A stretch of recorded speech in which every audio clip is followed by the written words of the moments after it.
बच्चों, मेरा नाम है मोहित और आपका स्वागत है हमारे यूट्यूब चैनल हिस्ट्री चैंपियन में। तो जैसा कि आप जानते हो, आपका बीएस जो पेपर होने वाला है इतिहास का, उससे संबंधित राजनीतिक सिद्धांत ने के मानात्मक, ऐतिहासिक व प्रायोगिक दृष्टिकोण से व्याख्या करनी है। ये बड़ा इंपॉर्टेंट प्रश्न होने वाला आपके सामने, इसको अपन अच्छे से पढ़ेंगे।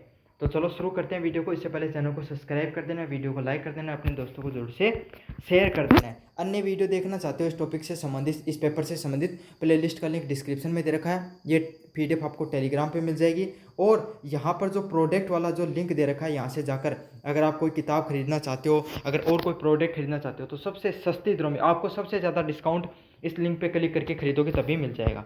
तो आप कोई चीज़ खरीदना चाहते हो तो तुरंत खरीद सकते हो। तो राजनीतिक विज्ञान क्या है? एक प्रकार की सामाजिक विज्ञान बोला गया है। तो राजनीतिक विज्ञान को क्या बोला गया है? एक सामाजिक विज्ञान बोला गया है। और इसका क्या कार्य होता है? मुख्यतः इसका मुख्य उद्देश्य होता है, ये क्या करती है? राज्य हो गया, कोई सरकार हो गई, संस्था को व्यवहारिक रूप से समझने का कार्य करती है। भाई राजनीतिक, एक बात सोचो थे, अपने समाज है, समाज में कोई भी घर है, घर में क्या कहेंगे? ओ है ना, यो घर में यो वो आदमी बहुत राजनीतिक है, सुनी होगी थी, है ना। समाज में जाओगे तो क्या खगो, वो फलाने आदमी तो भाया देख घनी राजनीति आवाई है, सुने होगा ना। स्कूल कॉलेज में भी क्या खगो, यो तो राजनेता ही बनेगो। तो इको अर्थ क्या है? चाहे घर हो, चाहे समाज हो, और चाहे स्कूल कॉलेज और कोई संस्था जठे भी काम करो, उनमें भी क्या कहलावा है कि राजनीति है वह अपनो एक मुख्य भूमिका निभावा है। तो राजनीतिक विज्ञान के वो जो राज्य ही सरकारी और संस्था को व्यवहारिक रूप से अध्ययन करने के अलावा राजनीतिक विज्ञान कहलावा है। और अब राजनीतिक कोई भी चीज़ ने समझने के लिए, वैज्ञानिक ढंग से समझने के लिए होगा कि अलग अलग प्रकार की थ्योरी दी गई, जिससे कि आप अलग अलग प्रकार का जो दृष्टिकोण से चीज़ें ने समझ सका। इनमें प्रमुख जो दृष्टिकोण है राजनीतिक विज्ञान समझने का, वह कौन सा है? मानकात्मक, ऐतिहासिक व प्रायोगिक दृष्टिकोण है। कौन सा है? मानकात्मक, ऐतिहासिक व प्रायोगिक दृष्टिकोणों को अपनाया जाता है और तीनों का महत्व अपने अपने हिसाब से अलग अलग है। पहला दृष्टिकोण है मानकात्मक दृष्टिकोण। तो ये कौन सा होता है? जो मानकात्मक मतलब मानकों के आधार पे हम चीज़ों को समझते हैं। और इसका जो मानकात्मक दृष्टिकोण का नॉर्मेटिव, एकात्मक दृष्टिकोण का क्या आधार होता है कि जो समाज है या फिर जो राज्य है, उसका जो आधार होगा, उसकी जो नींव होगी, वो किसके आधार पर रखी जाएगी? उसकी नींव है वो नैतिकता के आधार पर रखी जाएगी। किसके आधार पे? समाज में नैतिकता, मतलब हर व्यक्ति वो सही से कार्य करे, हर व्यक्ति वो समाज में अच्छे से रहे, तो इसके आधार पे समाज के निर्माण की जाती है। तो ये मानकात्मक सिद्धांत किस पे? नैतिकता है, मतलब हर आदमी भलाई रहे, हर आदमी सुखी रहे, हर आदमी एक दूसरा की भलाई के लिए काम करे, इसलिए ये बताता है। इसमें क्या प्रश्न है, क्या होना चाहिए? मतलब यो सिद्धांत की बात करें कि राजनीति में क्यों होना चाहिए? भलाई, लोगों की भलाई के लिए के लोगों कार्य करना चाहिए, यो सिद्धांत देखने मिला है। ये इस न्याय में हमें क्या क्या देखने को मिलता है? इसमें कोई भी राज्य होगा ना, कोई भी राज्य, उनमें न्याय, स्वतंत्रता, समानता, कर्तव्य और नैतिक मूल्यों देखने मिलेगा। मतलब અહીંયા को राज्य को निर्माण करनो जठे, मतलब અહીંયા स्कूल से समझोते, स्कूल कॉलेज में ना थारी कॉलेज, અહીંયા की कॉलेज को निर्माण करनो जो हर टाबर पढ़ाई कर रहे हैं, स्पोर्ट्स में भी बढ़िया है, कला में भी बढ़िया है, प्रोफेसर भी बढ़िया पढ़ा रहे हैं, है ना, हर चीज़ में हर क्षेत्र में थे बढ़िया हो। અહીંયા का राज्य को निर्माण करना, અહીંયા को राज्य को निर्माण होना जरूरी है कि टाबर आप ही कॉलेज में जे ही कोई लड़ाई कौन करी, पढ़ाई में भी होशियार ही, है ना, कॉलेज के कोने उसके नए को। तो ये इस प्रकार के समाज की बात की गई है इस सिद्धांत में, जिसमें सबको न्याय मिले, सबको स्वतंत्रता मिले, सबको समानता मिले। इसका प्रमुख सिद्धांत किसने दिया? प्लेटो ने किया। प्लेटो ने आदर्श राज्य की कल्पना की। तो सबसे पहले जो प्लेटो थे, उनके द्वारा एक ऐसे राज्य जिसको आदर्श राज्य बोला जाता है, इसकी कल्पना की गई कि समाज में एक इस प्रकार का जो राज्य है वो भी होना चाहिए। अरस्तु ने सर्वोत्तम शासन व्यवस्था पर विचार किया। और क्या किया कि जो अरस्तु हैं उनके द्वारा क्या विचार किया गया कि जो सबसे उच्च, सबसे सर्वोत्तम, सबसे बढ़िया जो आपके सामने शासन व्यवस्था है, उस व्यवस्था को लागू किया जाए। मतलब जितनी बढ़िया शासन व्यवस्था लागू होगी, उतना ही बढ़िया हमारा साम्राज्य है वो चलेगा। रूसो ने किसका सिद्धांत दिया? रूसो ने लोक सत्ता का सिद्धांत दिया। तो रूसो के द्वारा कौन सा सिद्धांत दिया गया कि सारे जो लोक सत्ता है उसके सिद्धांत को, मतलब सभी लोग हैं वो लोगों की सत्ता रहे। रूसो के द्वारा कौन सा सिद्धांत दिया कि लोगों की सत्ता बनी रहेगी, लोगों की सत्ता बनी रहेगी तो लोग वो क्या करेंगे? आपके सामने समाज को अच्छे से चलाएंगे, या राजनीति जो राज्य है उसको अच्छे से चलाएंगे। लेकिन इस जो सिद्धांत दिया गया मानकात्मक सिद्धांत, इनके आदर्श राज्य की बात करेगी। इसकी विशेषता क्या है? मनुष्य और समाज के बीच में एक आदर्श स्थिति, मतलब एक ऐसी स्थिति को उत्पन्न करना जिसमें हर व्यक्ति सुखी हो, हर व्यक्ति को बराबरी का अधिकार हो, हर व्यक्ति को समानता हो, हर व्यक्ति को न्याय मिले, इस प्रकार के समाज की स्थापना की गई। लेकिन इस जो ये आपके सामने ये जो सिद्धांत है, इसकी आलोचना ये क्या कहकर की जाती है कि व्यवहारिक वास्तविकताओं को अनदेखी करता है। कि कह के करी गई कि वो व्यवहारिकता की बात कौन करेगी, અહીંયા कदे को नहीं उसके समाज में कि हर व्यक्ति बराबरी को अधिकार मिला है, सब व्यक्ति समानता के साथ रहें, कोई एक दूसरे के साथ लड़ाई कौन करे, અહીંયા कट्ठे भी कोई समाज में को नहीं उसका, ये सिर्फ कल्पना में ही ये सब चीज़ मौजूद है। तो थाने पे रकम थाना है कि कॉलेज बताइए उसके कदे को नहीं उसका, एक लड़का आपस में लड़ाई करे बिना रही कि को नहीं रही है ना, लड़का हो चाहे लड़की हो, राजनीतिक में पढ़े कौन है थे ही एक दिन पहले पढ़ना है उतना ही था, मतलब ही कौन कॉलेज और कौन में या ना। तो ये ऐसे सिद्धांत कभी भी नहीं हो सकता है। अगला कौन सा, ऐतिहासिक दृष्टिकोण। तो ऐतिहासिक दृष्टिकोण कौन सा, हिस्टोरिकल अप्रोच, नाम से ही थान बेरो पाठकों को ऐतिहासिक मतलब जिसमें इतिहास की बातें की जा रही हो।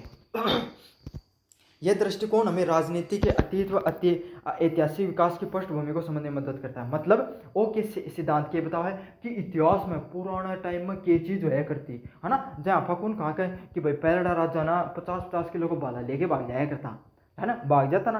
तो यही चीज़ है जो पुराने समाज से हम समझा करता कि पहले राजतंत्र होया करतो, में एक राज्य होया करतो, को मंत्री परिषद होया करतो, राजाएं खदे तो ना कि आज सारी प्रजा ने पूरे दिन कुकड़ू को बोलना, तो सारी प्रजा कुकड़ू को ही बोलिया करती है ना। बस राजा अलाउद्दीन खिलजी जय कौन होचे या फिर वो मोहम्मद गजनवी जय कौन होचे। तो यही है, पहले वाले राजतंत्र को हम समझने का प्रयास करते थे। यहाँ पर क्या हुआ करता था, इसमें राज्य, कानून, शासन, संसद व न्यायपालिका आदि जो संस्थाएं, इनका कर्मिक विकास के बारे में देखा। मतलब हमने क्या देखा कि पहले समाज में क्या हुआ करता था, आप इतिहास में समझो कि पहले क्या छोटा छोटा पहले क्या कि लोग कबीला में रिया करता, फिर कबीला से शहर बसा, शहर से फिर क्या कि राजा की जरूरत पड़ी तो उनके ऊपर राजा बनना शुरू होगा, फिर उनके छोटा छोटा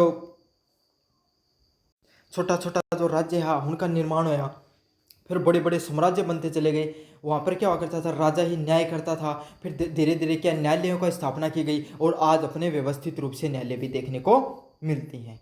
तो इसी प्रकार से संसद भी हुआ करती भाई, उस टाइम में भी हर राजा के नीचे 5-7 आदमी मंत्री रिया करता, आज भी रहे हैं। उस प्रकार से अब उसको व्यवस्थित रूप पर कर क्या दे दिया कि ज़्यादा जनता का प्रतिनिधित्व तो निकल के आए, इसलिए उसको संसद का रूप दे दिया गया। तो चीज़ें पहले भी यही चली आ रही थी, आज भी यही चली आ रही है, बस फर्क क्या हो गया, धीरे धीरे जो चीज़ें हैं तंत्र उसमें कर्मिक रूप से विकास होने लगता है, जहाँ चीज़ें की जरूरत है उस चीज़ से विकास हो तो चले जाए। अगला क्या है, मैकियावेली, बर्क व हेगेल जैसे विचारकों ने इस दृष्टिकोण पे बल दिया। तो कौन सो, मैकियावेली हो गया, बर्क हो गया, वो हेगेल जैसे जो विचारक हैं, इन्होंने क्या किया, इस दृष्टिकोण है इस पर क्या है ज़्यादा बल दिया, कि इन्होंने ज़्यादा समझाने का प्रयास किया कि इसके ऐतिहासिक जो विचार हैं इसके ये प्रमुख विचारक रहे। इन्होंने बताया कि इतिहास से हम कैसे समझ सकते हैं जो हमारी साम्राज्य की परंपरा आया करती थी उसको। यह दृष्टिकोण ये समझाने में मदद करता है किसी भी राजनीतिक संस्था सिद्धांत का निर्माण किसी परिस्थिति में हुआ और उस समय के साथ कैसा बदलता चला गया। तो एक बात समझो थे, पहले का टाइम में तो राजा महाराजा का टाइम में तो सेना ही बजाया करती भाई, लाल किला में 2 टाइम सेना ही बजाया करती, 2 टाइम हाथी घोड़ा चलिया करता, आज चल रहे कौन चल रहा ना, बस यही फर्क है। तो है ना कि है कि समय के साथ चीज़ें बदलती हैं, परिस्थितियाँ, राजनीतिक जो चीज़ें वो क्या है बदलती रहती हैं, और यही चीज़ ये सिद्धांत हमें समझाता रहता है कि समय हमेशा एक जैसा नहीं रहता है, समय के साथ चीज़ों में बदलाव देखने को मिलता है। लेकिन इस सिद्धांत की आलोचना क्या की गई कि ये केवल अतीत में ही उलझा रहता है ना, इसमें भविष्य और वर्तमान की समस्याओं पर कम ध्यान दिए हुए।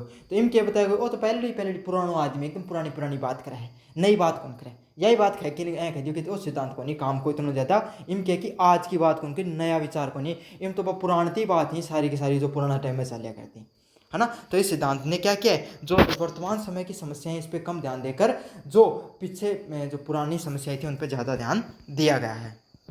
अगला क्या है, प्रायोगिक दृष्टिकोण, एम्पेरिकल अप्रोचमेंट। एम्पेरिकल अप्रोचमेंट क्या होगा, अब नाम से थान बेरो पाठ रहे है प्रायोगिक दृष्टिकोण। अब प्रायोगिक दृष्टिकोण क्यों है, इनकी की बात करी जाएगी, यह दृष्टिकोण राजनीति में वैज्ञानिक व तथ्यपरक ढंग से चीज़ों को समझाने का प्रयास करता है। तो ये जो आपका सामने सिद्धांत है को काम क्या है, यो चीज़ा ना सिद्धांत जो भी सिद्धांत देंगे राजनीति में उन्हें वैज्ञानिक ढंग से समझाओ, है ना, हर चीज़ ना क्या करोगो कि विज्ञान के है वैज्ञानिक ढंग से समझाने को प्रयास करोगो, तर्क देगो कि अगर यो काम हो तो यो यूं हो, न्यू नहीं हो तो न्यू को न्यू हो, समझो न्यू नहीं हो रही है। अच्छा, इसमें क्या होता है कि क्या है भाई, कोई भी चीज़ है वो क्यों है क्या है, इसका आपको सवाल देखने को मिलेगा कि भाई राजनीतिक संस्था है तो ये क्या है, संसद है तो क्या है, क्यों है, क्यों इसका निर्माण हुआ, है ना, वैज्ञानिक ढंग से चीज़ों को समझाने का प्रयास करेगा। इसमें क्यों इसमें कोई भी घटना हुई उसमें क्या है, आंकड़ों का आपको ज़्यादा महत्व देखने को मिलेगा। तो आज के टाइम में कौन देखो जीडीपी की बात करी जा रही, इतना संसद जीतगार, इतना भूगोल, हर सब चीज़ों की ज़्यादा बात करी जाएगी। सर्वेक्षण की बातें की जाएगी, जिसमें सर्वे की बात करी जाएगी कि भाई अभी सर्वे की गई, है ना, क्या करे गयो, एग्जिट पोल निकाले गयो, कौन जनता ने कौन ज़्यादा पसंद करी, ये सब चीज़ें सांख्यिक और वैज्ञानिक विधि का उपयोग किया जाता है। और क्या होता है आपके सामने, सांख्यिक और वैज्ञानिक विधियों का भी उपयोग किया जाता है इस सब चीज़ों में, मतलब स्टैटिक्स को भी उपयोग हुआ है और वैज्ञानिक रूप से, साइंटिफिक रूप से भी चीज़ों को उपयोग हुआ है, वैज्ञानिक ढंग से भी चीज़ों ने समझने को प्रयास किया जा है। अगला क्या, बिहेवियरिज्म, व्यवहारवाद और पोस्ट बिहेवियरिज्म इसी दृष्टिकोण पर आधारित होते हैं। और इसमें क्या है, जो बिहेवियरिज्म है आपके सामने दो क्या बोलिया करिए, व्यवहारवाद और उत्तर व्यवहारवाद इसी के सिद्धांत है। तो व्यवहारवाद और उत्तर व्यवहार कहाँ से सीखने को मिलता है आपको, इसी सिद्धांत से आपको समझने को मिलता है। इसका लाभ यह है कि राजनीति को यथार्थ और व्यवहारिक स्वरूप में प्रस्तुत करता है। और इसका कार्य क्या है कि जो राजनीति होती है उसका जो वास्तविक दृष्टिकोण होता है उसको दिखाने का ये कार्य करता है कि भाई राजनीति है वो वास्तविकता में है कहीं की, राजनीति का असली सिद्धांत है कहीं का, उन बताने को प्रयास करें।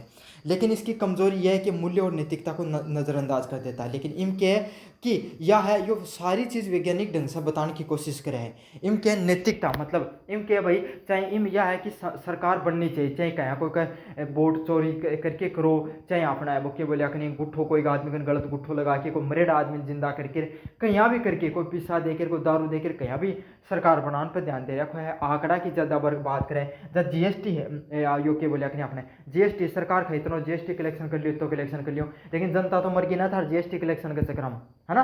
पूरे सरकार है खरी कि जीडीपी बढ़ रही है, जीडीपी बढ़ी, अरे जीडीपी बढ़ रही है लेकिन आदमी ने पूछो को गोजी में 2 रुपया नोट बच रहे हो, कौन बच रहे हो। तो जीडीपी बढ़ने से क्या हो, जीडीपी तो बढ़ने वाले वो 3-4 उद्योगपति उनके वजह से बढ़ रही होती है भाई।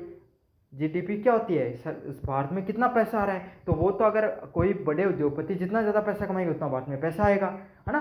तो वो तो उनके हिसाब से बड़ी, आम जनता का विकास कितना हो रहा है वो बड़ी बात है ना। तो यही चीज़ है कि सरकार में मूल्यों और नैतिकता को इसमें क्या कर दिया गया, नज़रअंदाज कर दिया गया। इसमें मुख्यतः किसकी बात की जाती है, जो न्यायिक जो आंकड़ों की सर्वेक्षण वगैरह की बात की जाती है। निष्कर्ष की बात करें तो मानकात्मक सिद्धांत को आदर्श स्थिति की ओर मार्गदर्शन करता है। तो अलग अलग सिद्धांत का अलग अलग स्वरूप ही अपना अलग अलग फायदा और अलग अलग नुकसान है। तो मानकात्मक सिद्धांत क्या करोगे, यो सिर्फ आदर्श राज्य की बात करो कि राज्य होना चाहिए, जाने कोई भगवान को राज्य हूँ, है ना। अया को ऐतिहासिक दृष्टिकोण से क्या बताया जाता है, ऐतिहासिक दृष्टिकोण जैसे आपको नाम से पता चल रहा है, इसमें किसकी बात की जा रही है कि राज्य है उसको अपने इतिहास से समझना चाहिए, इतिहास में क्या है कर। तो अब एक बात बताओ, महाराणा प्रताप को जो राज्य हो भाई, वह आपका तरफ से बहुत बढ़िया काम करो, लेकिन आज महाराणा प्रताप तो भाई आपके अकबर से लड़ता रहा, तो आज में थारा कौन सा ना लड़ाई करनी पड़े, दलील कौन करनी पड़े ना। तो आज के समय हर चीज़ की ज़रूरतें अलग हैं। तो इसमें क्या आपको इतिहास से सीखने को मिलता है, लेकिन इसमें क्या होता है वर्तमान की बातें नहीं की जाती हैं। अगले वाला क्या, प्रायोगिक दृष्टिकोण। प्रायोगिक दृष्टिकोण को नाम से समझ सकते हो, प्रैक्टिकल। इसमें क्या होता है आपके सामने प्रायोगिक रूप से प्रैक्टिकली आप चीज़ों को समझते हो, जिसमें आंकड़े होते हैं, जिसमें आपके सामने देखने को मिलते हैं सर्वेक्षण है ना, जिम जीएसटी कलेक्शन है, यहाँ का आंकड़ा देखने को मिलेगा, वुमन इंडेक्स और खुशहाली इंडेक्स और जितना भी है ना, ये सब वर्तमान समय में आपको प्रयोगात्मक दृष्टिकोण है वो ज़्यादातर देखने को मिलता है। इस प्रकार के राजनीतिक सिद्धांतों में व्यापकता इन्हें तीनों दृष्टिकोण को समन्वय बनाती है। और हन ये जो राजनीतिक जो सिद्धांत थी हनको जो व्यापकता है बाई के हन तीनों दृष्टिकोण से सामान बतावा है, हन एकरण को कार्य करा है।